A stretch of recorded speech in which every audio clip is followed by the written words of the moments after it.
My name is Detective Michael. Brown and I have been working with the Chicago Police Department for 14 years now, and in all those years I have interviewed hundreds of criminals and heard thousands of stories. But there is one story that haunts me to this day, and it is a story that every young person needs to hear because it is not just about crime and punishment, but about choices and consequences and about the love of a mother that never dies even when her son breaks her heart over and over again. I met Jason Walker in the summer of 2019 at the Cook County Correctional Facility, and I was there as part of a community outreach program where experienced detectives would talk to young offenders and try to understand what led them down the path of crime and hopefully help guide them toward rehabilitation. And when I first saw Jason sitting in that small meeting room with his hands cuffed in front of him, I saw a young man who looked tired and broken and older than his 28 years. Jason had already been sentenced to 15 years in prison for armed robbery and assault, and he had been serving his time for 3 years when I met him, and the reason I was called to speak with him specifically was because the prison counselor told me that Jason had been asking to share his story with law enforcement officers because he wanted his mistakes to serve as a warning to others. And when I sat down across from him and introduced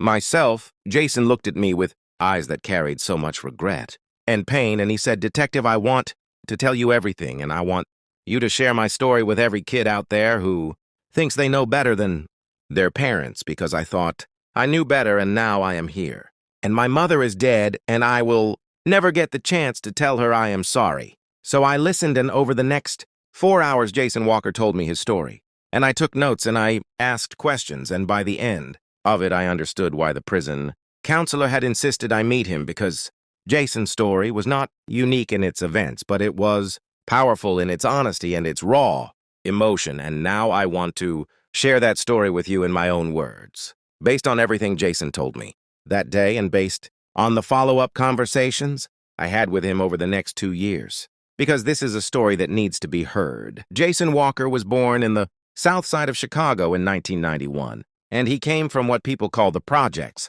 and his family lived in a small 2-bedroom apartment in one of the most dangerous neighborhoods in the city. And his father, Marcus Walker, worked at a meatpacking plant doing backbreaking labor for minimum wage, and his mother, Diana Walker, cleaned houses for wealthy families in the suburbs, and together they barely made enough to feed their 3 children, but they did it, and they never complained,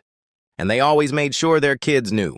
they were loved. Jason was the oldest of 3 children, and he had a younger brother named Terrence, who was 2 years younger, and a little sister named Maya, who was 5 years younger. And growing up, Jason remembered how his mother would work 12-hour days cleaning other people's homes and then come back to their tiny apartment and cook dinner and help them with homework and tuck them into bed. And she would always kiss each of them on the forehead and say, "I love you, baby, and you are going to do great things someday." Jason told me that his earliest memories were of poverty and struggle, but also of love, and his parents never had money for new clothes or toys or vacations, but they always had time for their children, and his father would take him to the park on Sundays and teach him how to throw a football, and his mother would read to him every night before bed, even though she was exhausted from working all day. And Jason said that back then he felt rich because he had parents who cared, and that was more than a lot of kids in his neighborhood had. But as Jason got older, he started to notice the differences between his life and the lives of other kids, and he noticed that some kids in his school had new shoes and expensive phones and designer clothes, and he noticed that they got picked up after school in nice cars while he had to walk home through dangerous streets, and he started to feel ashamed of his worn-out sneakers and his second-hand clothes, and he started to feel angry that his parents could not give him the things he wanted. When Jason was 13 years old, his mother sat him down one evening, and she held his hands, and she looked into his eyes, and she said, "Jason, I know life is hard right now, and I know you see other kids with things we cannot afford, but I need you to understand something. And your father and I are working as hard as we can to give you a better future, and education is the only way out of this neighborhood. And if you stay in school and work hard and stay away from the wrong crowd, you can go to college and get a good job and have a better life than we ever had." And Jason remembered nodding and saying, "Yes, Mama, I understand." But even then, he was already starting to drift. By the time Jason turned 14, he had started hanging out with a group of older boys in the neighborhood, and these boys were not in school anymore, and they spent their days on street corners, and they always had money in their pockets and new clothes and the latest phones, and Jason was fascinated by them. And he wanted to know how they got all these things, and one of the boys, whose name was Marcus, told him, "It is easy, man, and we work for people who pay real money, not the slave wages your parents make breaking their backs." Jason's mother noticed the change in him, and she noticed that he was coming home later and later, and that he was secretive about where he had been and who he had been with. And one night she confronted him and she said, "Jason, I know you have been spending time with those boys on the corner, and I am telling you, right now, to stay away from them, and they are involved in bad things, and if you get mixed up with them, you will ruin your life." And Jason remembered getting angry and saying, "Mama, you do not understand anything, and I am just hanging out with friends." And his mother's face had crumpled with hurt, but she said, quietly, "I understand more than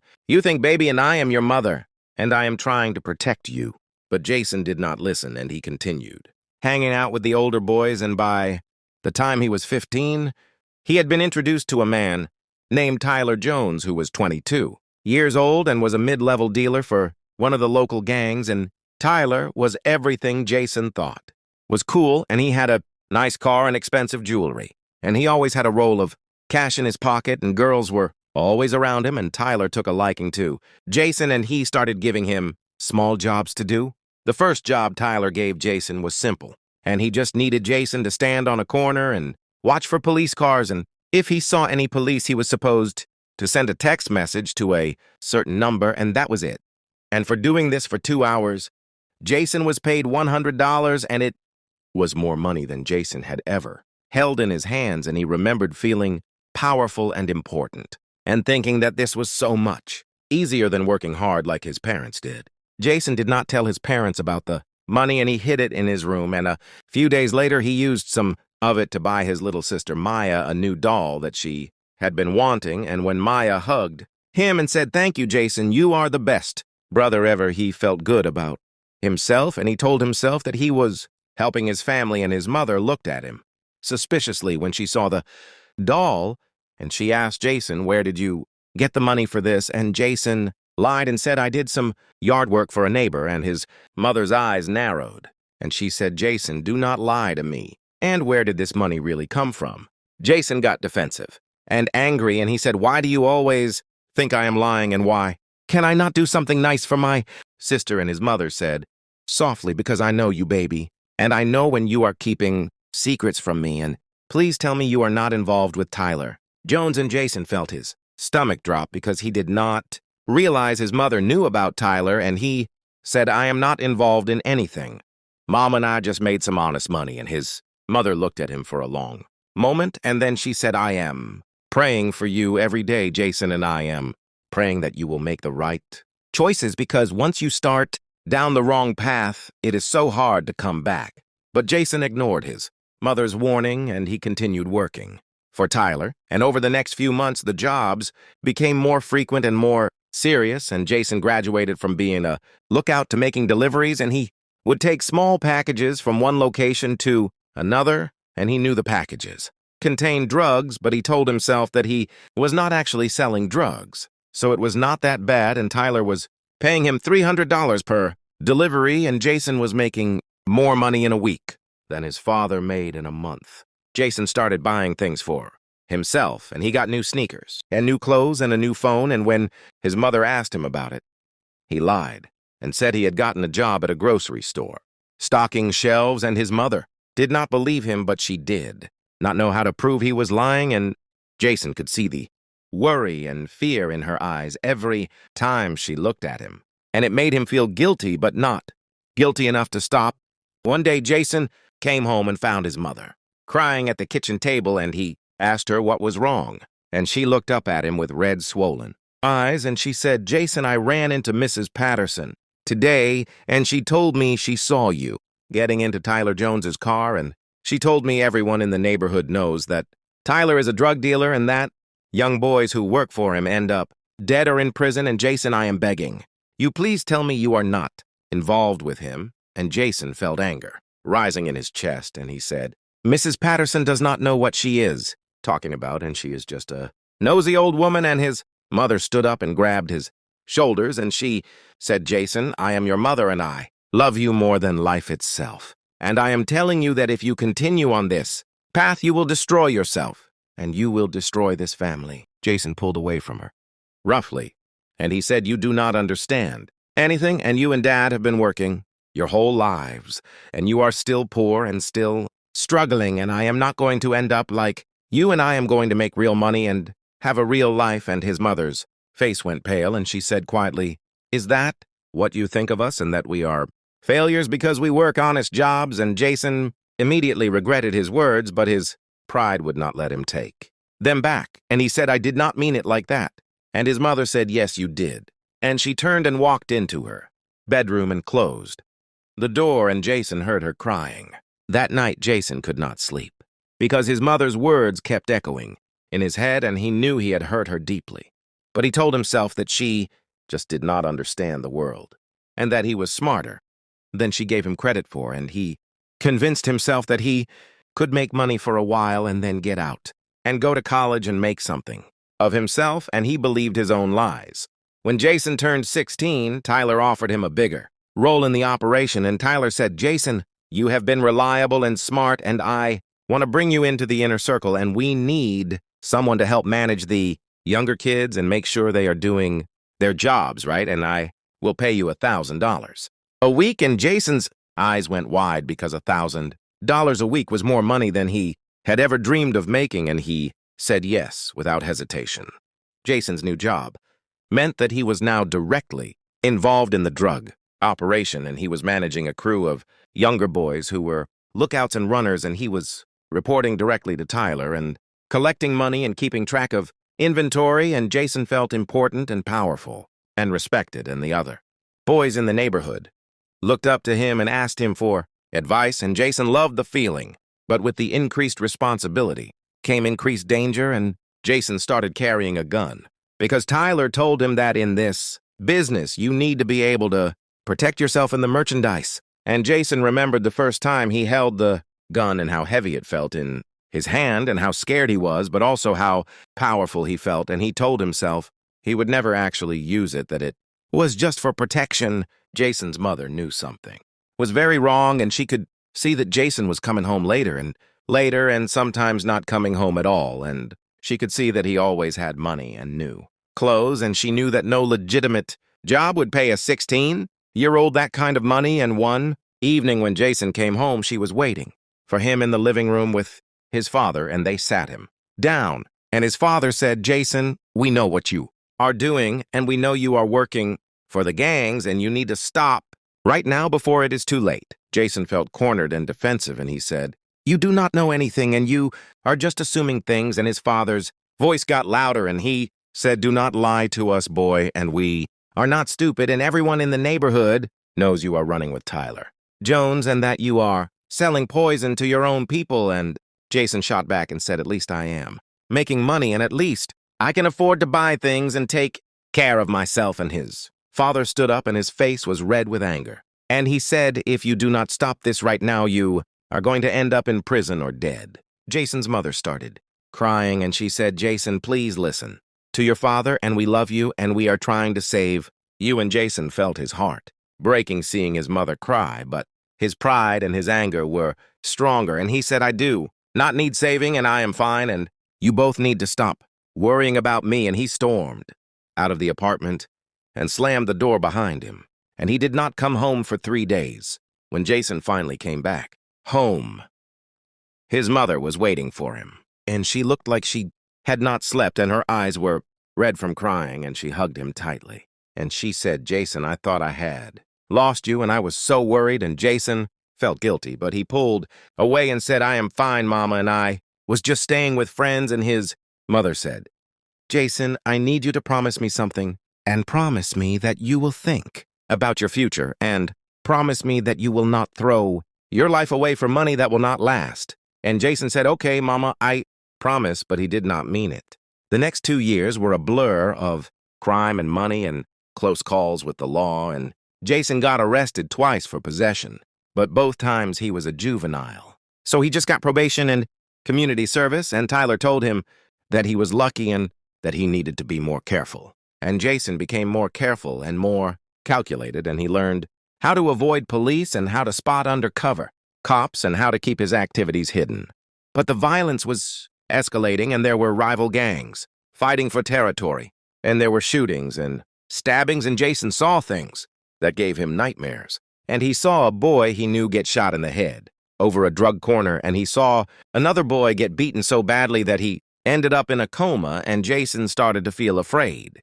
But he was in too deep, and he did not know how to get out. And he told himself that he just needed to make a little more money, and then he would quit. When Jason was 18 years old, his father had a massive heart attack at work, and by the time the ambulance got him to the hospital, it was too late. And Marcus Walker died in the emergency room, and Jason remembered getting the phone call from his mother, and her voice was barely a whisper. And she said, "Jason, your father is gone," and Jason felt like the world had stopped spinning, and he rushed to the hospital and found his mother sitting in a chair in the hallway with Maya and Terrence beside her, and they were all crying. Jason sat down next to his mother, and she put her head on his shoulder, and she said, "Jason, your father's last words were about you," and he said, "Tell Jason to come back to us, and tell him we love him, and tell him it is not too late to change." And Jason felt tears streaming down his face, and he said, "I am sorry, Mama, and I am so sorry." And his mother held him and said, "I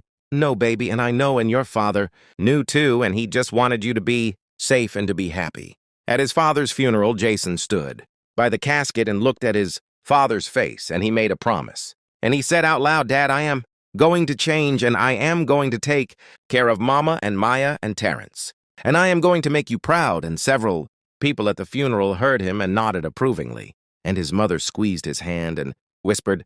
"Thank you, Jason." But promises made at funerals are easy, and keeping them is hard. And after the funeral, Jason went back to his life with Tyler and the gang, and he told himself that now more than ever he needed the money because his family was depending on him, and his mother could not afford the rent on her own, and Maya and Terrence needed food and clothes and school supplies, and Jason convinced himself that he was doing this for his family, and that made it okay. His mother knew that Jason had not really changed, and she could see it in his eyes and in the way he avoided her questions about where he was going and what he was doing. And one night, about 6 months after his father's death, she sat Jason down again, and she said, "Jason, I know you did not keep your promise, and I know you are still involved with those people." And Jason started to deny it, but his mother held up her hand and said, "Let me finish." And she took a deep breath and said, "Jason, I am sick." Jason felt his stomach drop, and he said, "What do you mean you are sick?" And his mother said, "I have been to the doctor, and they found something, and they think it is cancer, and they want to do more tests. But Jason, I am telling you this because I need you to understand that I might not have much time left, and I need to know that you are going to be okay, and that you are going to take care of your brother and sister, and most importantly, I need to know that you are going to stop this life of crime before it destroys you." Jason felt panic rising in his chest, and he said, "Mama, you are going to be fine, and we will get you the best doctors, and you are going to beat this." And his mother smiled sadly and said, "Maybe I will, and maybe I will not, but either way, Jason, I need you to promise me for real this time that you will walk away from Tyler and from the gangs and get a real job and live an honest life." And Jason looked into his mother's eyes, and he saw the fear and the love and the desperation, and he said, "I promise, Mama, and I really promise this time." But once again, Jason did not keep his promise, and he told himself that his mother needed medical care, and medical care was expensive, and the only way he could afford to help her was to keep working for Tyler, and he convinced himself that he was being noble and selfless by continuing his criminal activities, and he ignored the voice in his head that told him he was just making excuses. Jason's mother started chemotherapy, and it made her weak and sick, and she lost her hair and lost weight, and Jason would visit her in the hospital, and she would hold his hand and say, "Jason, are you staying out of trouble?" And Jason would lie and say, "Yes, Mama, I am working at a warehouse and everything is fine." And his mother would look at him with knowing eyes, but she was too tired to argue. Tyler had been planning something big, and he told Jason and the rest of his crew that there was going to be a major score and that everyone involved would make at least $10,000. And Tyler said, "We are going to hit a jewelry store in the Loop, and it is going to be quick and clean, and we will be in and out in 5 minutes." And Jason felt uneasy about it because robbing a store was different from dealing drugs, and it was more dangerous and more likely to get them caught. But Tyler said, "Jason, this is your chance to make real money, and you can help your mother with her medical bills and take care of your family." Jason thought about it for a few days, and he knew it was wrong, and he knew it was risky, but the thought of $10,000 was too tempting, and he thought about his mother's medical bills and the rent that was overdue and his siblings who needed so much, and he convinced himself that this one job would solve all his problems, and then he could get out of the life for good. The night before the robbery,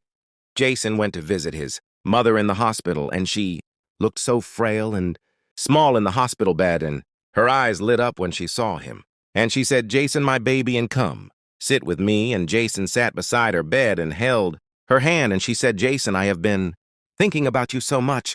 and I have been praying for you every night, and I need you to know how much I love you and how proud I am of the man you can be." Jason felt tears welling up in his eyes, and he said,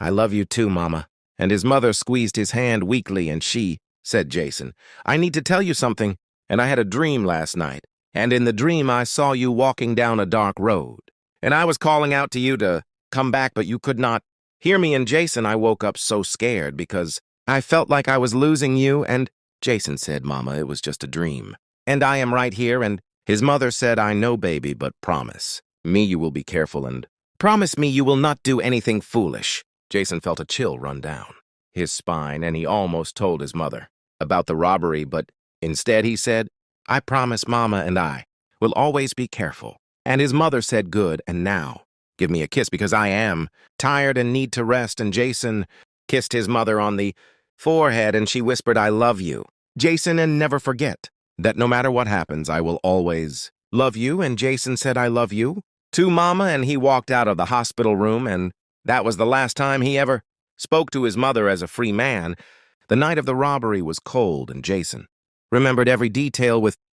painful clarity, and Tyler had gathered the crew at an abandoned warehouse, and there were 5 of them total, including Jason, and Tyler laid out the plan on a table with a map of the jewelry store and the surrounding streets, and he said, "We go in at exactly 9 p.m. when there is only one employee, closing up, and we get the jewelry from the display cases and the safe, and we are out in 4 minutes, and everyone has their assignments, and everyone knows what to do." Jason's job was to be the lookout, and he would stand by the door with a radio and alert the others if he saw police or anything suspicious. And Tyler gave him a gun and said, "If anything goes wrong, you know what to do." And Jason took the gun and felt its weight in his pocket, and his hands were shaking. And one of the other guys, whose name was Derek, noticed and said, "You good, man?" And Jason nodded and said, "Yeah, I am good," but inside he was terrified, and every instinct in his body was telling him to walk away, but he thought about the $10,000, and he stayed. They drove to the store in 2 cars and parked a block away, and as they walked toward the store, Jason felt like he was watching himself from outside. His body and everything seemed unreal and dreamlike, and Tyler checked his watch and said, "It is time, and let us move." And they walked up to the jewelry store, and Tyler used a crowbar to break the lock on the door, and the alarm started blaring immediately. And Tyler cursed and said it was supposed to be on a delay, and we need to move fast. They rushed inside, and Jason stood by the door watching the street, and his heart was pounding so hard he thought it might burst out of his chest, and he could hear Tyler and the others smashing display cases and shouting at the employee to open the safe. And the employee was an older man, maybe 60 years old, and he was crying and begging them not to hurt him. And Tyler was screaming at him to hurry up. Then Jason saw the flashing lights, and 2 police cars were coming down the street fast. And he grabbed the radio and said, "Cops, cops, they are coming." And Tyler yelled, "Get what you can and let us go." And everyone started running toward the back exit, but one of the guys named Marcus panicked, and he pulled out his gun and fired at the police cars as they pulled up, and Jason heard the gunshots, and they were so loud, and everything happened so fast. The police returned fire, and everyone scattered, and Jason ran down an alley, and his lungs were burning, and he could hear sirens everywhere, and police radios crackling, and he kept running and running until he could not run anymore, and he collapsed behind a dumpster and tried to catch his breath, and he pulled out his phone with shaking hands, and he almost called his mother, but then he realized he could not drag her into this. Jason spent the night hiding in an abandoned building, and he was terrified and cold, and he kept thinking about his mother and about his promise to her and about how he had broken that promise again, and he thought about his father and about the promise he had made at the funeral, and he realized that he had become exactly what his parents had feared he would become, and he started crying, and he could not stop. The next morning, Jason saw his face on the news, and the reporter said that 5 men had attempted to rob a jewelry store and that shots had been fired, and that one police officer had been critically wounded, and that police were searching for the suspects, and Jason felt like he was going to be sick because he had never wanted anyone to get hurt, and now a police officer might die because of what they had done. Jason knew he could not go home because the police would be watching his mother's apartment, and he could not call her because they might be monitoring her phone, and he felt completely alone and trapped, and he spent 3 days hiding and moving from place to place and eating food he found in dumpsters and sleeping in doorways, and he had never felt so lost and so afraid. On the 4th day, Jason was walking through a park, trying to figure out what to do when he saw police cars surrounding the area, and he knew they had found him, and he thought about running, but he was so tired and so broken that he just stopped walking and put his hands up, and he said, "I give up, and I am Jason Walker," and the police rushed toward him and threw him to the ground and handcuffed him, and one officer said, "You are under arrest for armed robbery and assault, and you have the right to remain silent." They took Jason to the police station and put him in an interrogation room, and he sat there for hours before a detective came in, and the detective's name was Officer Harris, and he was a big man with gray hair and tired eyes, and he sat down across from Jason and said, "Jason Walker, you are in a lot of trouble, and your crew robbed a jewelry store, and one of your guys shot a police officer, and Officer Martinez is in the hospital right now fighting for his life, and if he dies, you are all looking at murder charges." Jason felt like he could not breathe, and he said, "I did not shoot anyone, and I was just the lookout and officer. Harris said it does not matter, and you were part of the crew, and in the state of Illinois, if someone dies during the commission of a felony, everyone involved is guilty of murder." And Jason started crying, and he said, "I did not want anyone to get hurt, and I just needed the money for my mother, and she is sick, and she has cancer." Officer Harris leaned back in his chair and said, "Jason, I have heard every excuse in the book, and everyone has a sad story, and everyone needed the money for something. But at the end of the day, you made choices, and you chose to break into that store, and you chose to carry a gun, and now a good man might die, and your mother is going to lose her son." And Jason said, "Can I call my mother, please? And I need to talk to her." And Officer Harris said, "You can make one phone call." They brought Jason a phone, and he dialed his mother's number with shaking hands, and his little sister Maya answered, and she said hello, and Jason said, "Maya, it is me," and Maya started crying, and she said, "Jason, where are you? And Mama has been so worried, and she has been calling everyone looking for you." And Jason said, "I am in jail, Maya, and I did something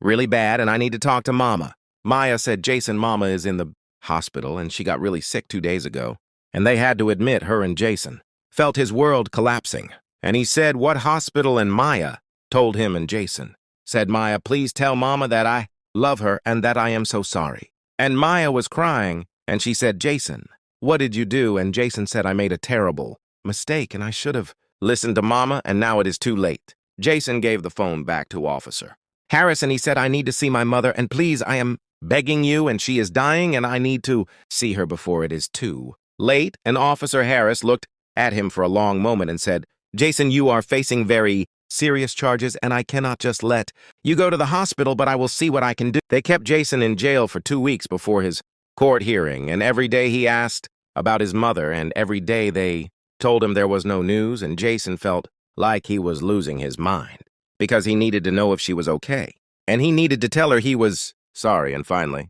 one day a guard came to his cell and said, "Walker, you have a visitor," and Jason thought maybe It was his lawyer, but when he got to the visiting room, he saw his younger brother, Terrence, sitting there. Terrence was 15 years old, and he looked so much like their father, and when he saw Jason, he started crying, and Jason sat down on the other side of the glass and picked up the phone and said, "Terrence, what is wrong, and tell me about Mama." And Terrence was crying so hard he could barely speak, and finally he said, "Jason, Mama died 3 days ago," and Jason felt like someone had punched him in the chest, and he could not breathe, and he said no, and no, that cannot be true, and Terrence said, "It is true, Jason, and she was asking for you, and she kept saying, 'Where is my Jason?' and I want to see my boy, and she died without getting to see you one last time." Jason dropped the phone, and he started screaming, and the guards had to come and restrain him, and they took him back to his cell, and he collapsed on the floor and cried until he had no tears left. And he kept thinking about his mother lying in that hospital bed calling for him, and he was not there, and he would never see her again, and he would never get to tell her how sorry he was and how much he loved her. And it was all his fault, because if he had just listened to her, and if he had just stayed away from Tyler and the gangs, she could have died in peace, knowing her son was safe. The funeral was held while Jason was still in jail, and they would not let him attend even in handcuffs, and Jason learned later that Maya and Terrence had to bury their mother with help from neighbors and church members because Jason was not there and because they had no other family, and Jason found out that his mother's last words were, "I forgive him, and tell Jason that I forgive him and that I will always love him." And when Jason heard that, he wished he was dead because the weight of his mother's forgiveness was almost harder to bear than her anger would have been. Jason's trial began 4 months later, and the prosecutor was a hard woman named Angela Hayes, and she painted Jason and his crew as dangerous criminals who had terrorized an innocent store employee and nearly killed a police officer, and she said that Jason Walker may claim he was just a lookout, but he was an active participant in a violent, armed robbery, and he deserves to spend a significant portion of his life in prison. Jason's public defender tried to argue that Jason was young and had been led astray, and that he came from a difficult background, and that he had no prior violent offenses, and the lawyer presented evidence of Jason's mother's illness and death and argued that Jason had been trying to help his family and had made a terrible mistake. And the lawyer asked the jury to show mercy. But the jury was not moved, and the evidence was overwhelming, and Tyler Jones and Marcus Williams and Derek Patterson all testified, and they all pointed fingers at each other. And Tyler claimed that Jason had been the one who wanted to rob the store, and Marcus said that Jason had been the one with the gun, and everyone was lying to try to save themselves, and Jason sat there listening to the lies, and he felt numb and empty, and he did not even care anymore. The police officer who had been shot, whose name was Officer Carlos Martinez, survived, but he was paralyzed from the waist down, and he would never walk again, and he came to court in a wheelchair and testified about the night of the robbery, and he talked about how he had been responding to the alarm and how he had seen the suspects running and how he had been shot and how his life had been changed forever. And he looked directly at Jason and said, "Because of you and your friends, I will never play with my children again, and I will never walk my daughter down the aisle, and I will spend the rest of my life in this wheelchair." Jason wanted to stand up and tell Officer Martinez how sorry he was, and he wanted to explain that he had never wanted anyone to get hurt, but his lawyer told him to stay silent. And so Jason just sat there with tears running down his face, and he hoped that somehow Officer Martinez could see how much he regretted everything. The jury found Jason guilty on all counts, including armed robbery and felony, assault and aggravated battery, and the judge was an older black woman named Judge Patricia Williams, and she had a reputation for being tough but fair, and before she sentenced Jason, she asked him if he had anything to say. Jason stood up, and his legs were shaking, and he said, "Your Honor, I know that. Nothing I say can undo what I did, and I know that I hurt people and I destroyed lives, including my own, and I want Officer Martinez to know that I am so sorry. And I think about what happened every single day, and I want to say that my mother tried to save me, and she begged me to stop, and she warned me over and over, and I did not listen. And she died while I was in jail, and she died calling my name, and I will never forgive myself for that. And your honor, I am not asking for mercy because I do not deserve it, and I am just asking that you let me use my story to help other young people, and let me tell them not to make the mistakes I made, and let me honor my mother's memory by trying to do some good. Judge Williams looked at Jason for a long time, and then she said, Jason Walker, I have been a judge for 23 years, and I have seen countless young men and women come through my courtroom, and many of them come from difficult circumstances, and many of them have sad stories, but at some point we all have to take responsibility for our choices. And your mother loved you, and she tried to guide you, and you ignored her, and you broke her heart. And now she is gone, and Officer Martinez will spend the rest of his life disabled because of your choices. And the store employee you terrorized still has nightmares, and your siblings have lost both parents and are now in foster care because of you. Judge Williams continued, and she said, however, I do believe that you are genuinely remorseful, and I believe that you understand the magnitude of what you have done, and therefore, I am going to sentence you to 15 years in the Illinois Department of Corrections with the possibility of parole after serving 10 years. And I am also ordering that you participate in educational and rehabilitative programs. And Mr. Walker, I hope you will use this time to become the man your mother believed you could be. They took Jason away that day, and he began serving his sentence at Stateville Correctional Center, and the first year was the hardest because Jason was consumed with grief and guilt, and he would lie in his cell at night and think about his mother and about all the times she had warned him and all the times he had ignored her, and he thought about how she had died calling his name and he had not been there. And the pain was so intense that sometimes he thought about ending his own life. But then Jason started receiving letters from Maya and Terrence, and Maya wrote about how she was doing in school and how she missed him and how she was trying to be strong like Mama would have wanted, and Terrence wrote about how he was staying out of trouble and how he had joined a mentoring program at his school and how he was determined not to make the same mistakes Jason had made, and reading those letters gave Jason a reason to keep living because he realized that his younger siblings were watching him and learning from him, and he needed to show them that it was possible to change. Jason started participating in the prison education program, and he got his GED, and then he started taking college courses through a correspondence program, and he also joined a therapy group for inmates dealing with grief and trauma. And in those sessions, Jason finally started to process everything that had happened, and he started to understand that he had been running from his own feelings of inadequacy and shame, and that he had been trying to prove something to himself and to the world. Jason also started volunteering to speak to young inmates who were new to the prison system, and he would tell them his story, and he would tell them about his mother and about how he had wasted so many chances and how he had hurt so many people. And some of the young guys would listen and some would not, but Jason kept doing it because he felt like it was the only way he could honor his mother's memory. That is when I met Jason, and it was 3 years into his sentence, and I was there as part of a community outreach program. And when I sat down with him and he told me his story, I was struck by his honesty and his remorse, and at the end of our conversation, I asked him what message he would want to send to young people who might be facing similar choices. Jason looked at me with those haunted eyes, and he said, Detective, I would tell them that your parents love you more than you can possibly understand.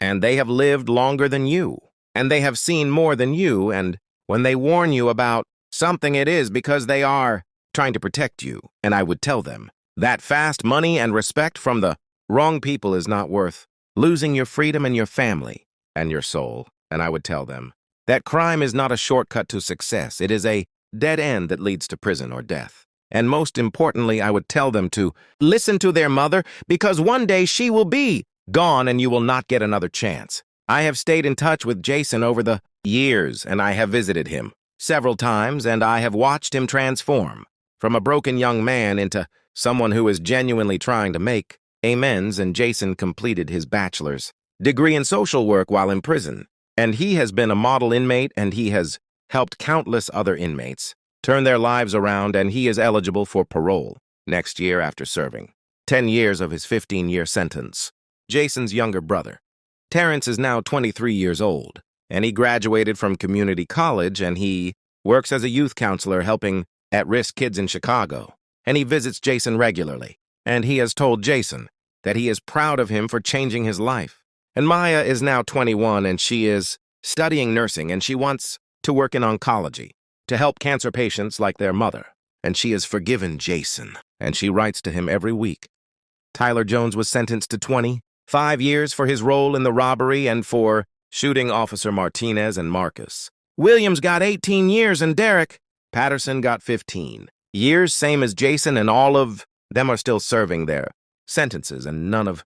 them have shown the same level of remorse or rehabilitation that Jason has shown. Officer Carlos Martinez remains paralyzed, and he had to retire from the police force on disability. And he has said publicly that he has forgiven the men who shot him because holding on to anger was destroying him, but he still struggles every day with his disability and with the trauma of what happened. And I spoke with him once for this story, and he said that he hopes Jason Walker's transformation is genuine, and that he hopes Jason will spend the rest of his life trying to prevent other young people from making the same mistakes. Jason's mother, Diana Walker, is buried in a cemetery on the south side of Chicago, and Jason has written her hundreds of letters over the years, even though he knows she will never read them, and he keeps a photo of her in his cell, and he talks to her every night before he goes to sleep, and he tells her about his day and about the progress he is making and about how he is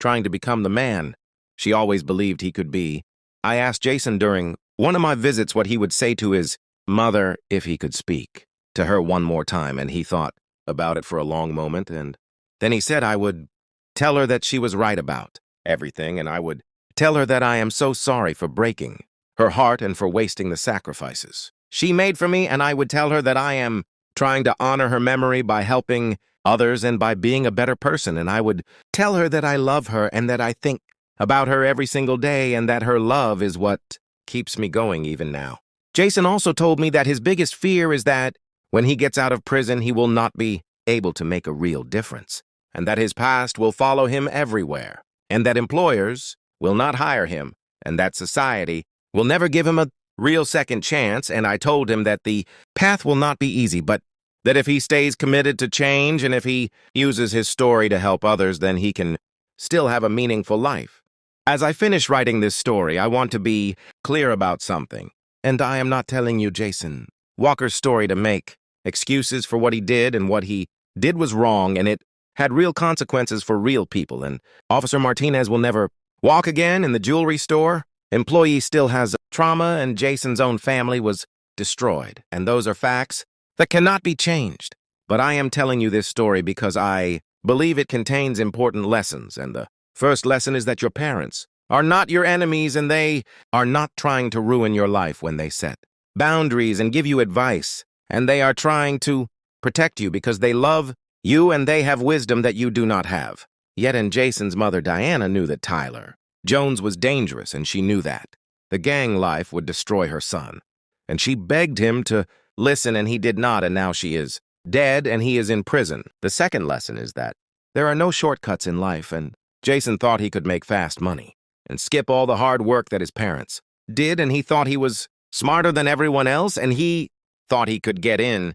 and get out without consequences. And he was wrong, and crime does not pay, and it destroys everything it touches. The third lesson is that your choices affect more than just you, and when Jason chose to join Tyler's crew, he thought it was just about him, but his choices destroyed his mother's health and peace of mind, and his choices put his siblings in foster care, and his choices paralyzed a police officer and ruined that officer's family, and his choices contributed to the drug epidemic that was poisoning his own community, and every choice we make ripples outward and affects other people. The fourth lesson is that it is never too late to change, but change is hard, and Jason could have given up in prison, and he could have become bitter and angry and blamed everyone else for his problems, and instead he chose to take responsibility and educate himself and help others, and he chose to honor his mother's memory by becoming the person she always believed he could be, and that is not easy,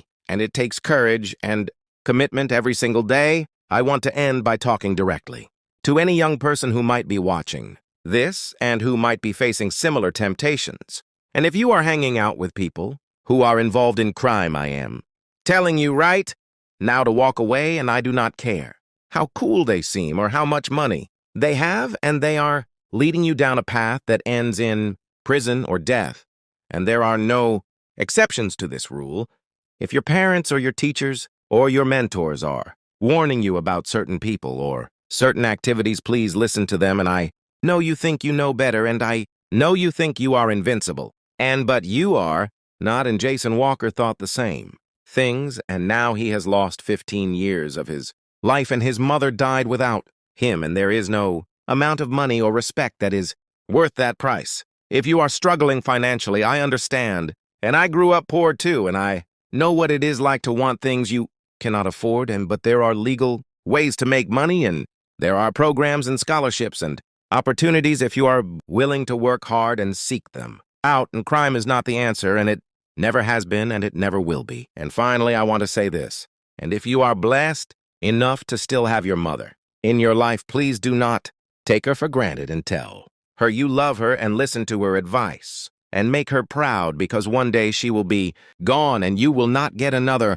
chance. And Jason Walker would give anything to have one more conversation with his mother and to tell her he is sorry and to thank her for never giving up on him, and do not wait until it is too late. Jason Walker will be eligible for parole in 2025, and if he is released, he plans to work with at-risk youth in Chicago and to share his story in schools and community centers and to try to prevent other young people from making the same mistakes he made. And I believe he will succeed because I have seen his transformation firsthand, and I have seen his commitment to change. But even if Jason spends the rest of his life trying to make amends, he will never get back the years he lost, and he will never get to see his mother again, and he will never undo the harm he caused. And that is the reality of crime and punishment. And that is why I am sharing this story, because I want you to learn from Jason's mistakes instead of making your own. This was the case of Jason Walker and his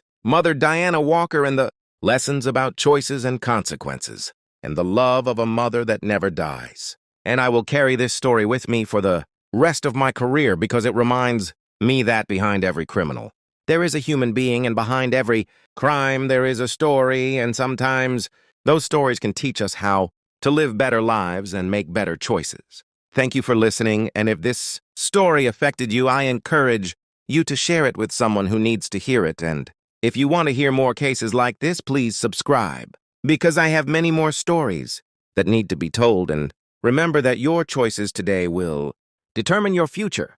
tomorrow. So choose wisely and listen to the people who love you, because they are trying to save you from yourself.